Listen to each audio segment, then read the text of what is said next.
Hello everyone and welcome to my series called Fictional Scuffle, where I will be talking about two characters from shows, games, etc., and seeing who would come out on top in a fight. Now for today's matchup, we will be talking about two video game speedsters that have saved their planets several times from evil and danger.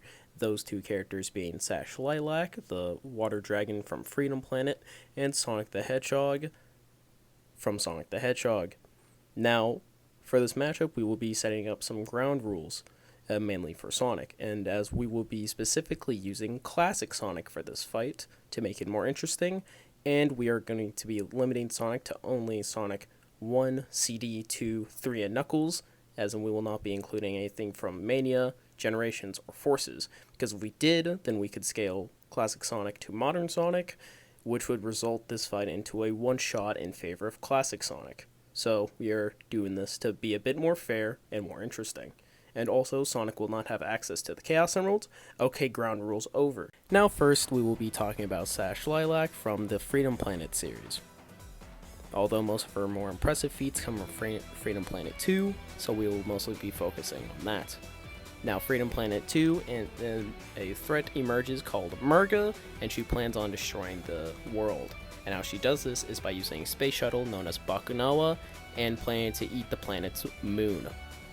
And how Bakunoa eats moons is by using a mining laser. And in one of the stages, Lilac is actually shown taking attacks from this laser and being able to walk off and continue fighting. And she's even able to defeat Murga, who was able to hurt Lilac, so Murga's attack potency should scale to this mining laser as well, making Lilac's attack potency and durability pretty high, as in around moon level over time. Now, of course, we are not given any sort of time frame as to how long the mining laser would eat the moon, although it's sort of implied to be relatively quickly. So, pretty impressive. And as for speed, one of the cutscenes, we do get confirmation that a robot is around Mach 5, and that a Lilac is able to outrun, so she should at least be in the higher tiers of supersonic speeds, which is pretty impressive. So next up, we will be talking about Sash Lilac's arsenal, which is actually pretty decent. She has access to numerous elemental shields, which can protect her from, well, elemental damage. And she also has access to potions, including increasing the durability of said shields, being able to increase her attack, potency, and speed by 20% respectively, having higher jumps, and so on, which is a pretty decent arsenal, all things considered.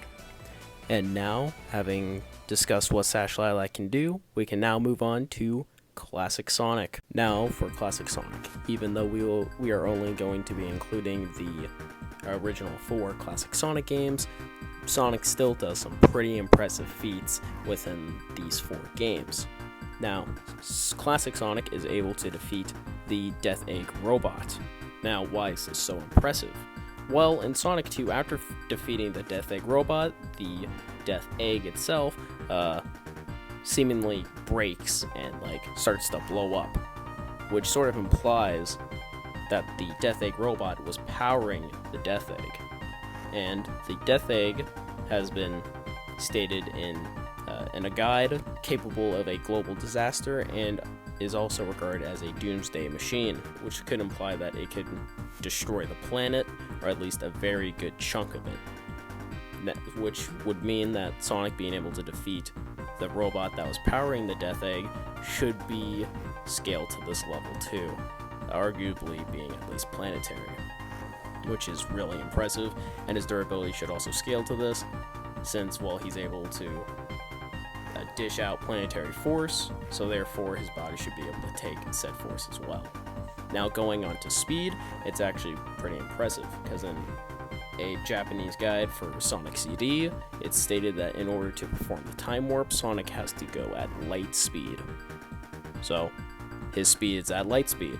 Very impressive. And going on to Classic Sonic's arsenal, he has access to elemental shields, although not as much as Lilac does, and yeah, that's about all he has. So now that we've gone over both characters, let us see who would win in a fight more times than not. Now, looking at both Sash Lilac and Sonic the Hedgehog's durability and attack potency, they do seem relatively close, although Sonic having the edge on the water dragon, which is still pretty big, but like it's not like a gigantic gap. But what is big is the speed difference, with Sash Lilac being at the massively supersonic speeds. However, classic Sonic can be scaled to light speed, which dwarfs Sash Lilac's speed entirely, meaning that she wouldn't even be able to hit Sonic at all. So basically, how this fight is more than likely going to go down is that Sash Lilac wouldn't even be able to touch classic Sonic, and classic Sonic would just speed blitz her. Now, before researching into this, I didn't actually think Sash Lilac had this much of impressive feats, although I am glad to say that she is definitely a lot more than you'd expect. Although, for this fictional scuffle, the victor does go to classic Sonic. And with all that out the way, this about wraps up this video, so I hope you guys enjoyed it. Hope you all have a great day, and if you do have the time, please do check out the Freedom Planet series. It is really fun. So it was the whole reason I even got into this video in the first place, was playing the games recently. So they're pretty good. I recommend. So have a great rest of your day, and goodbye.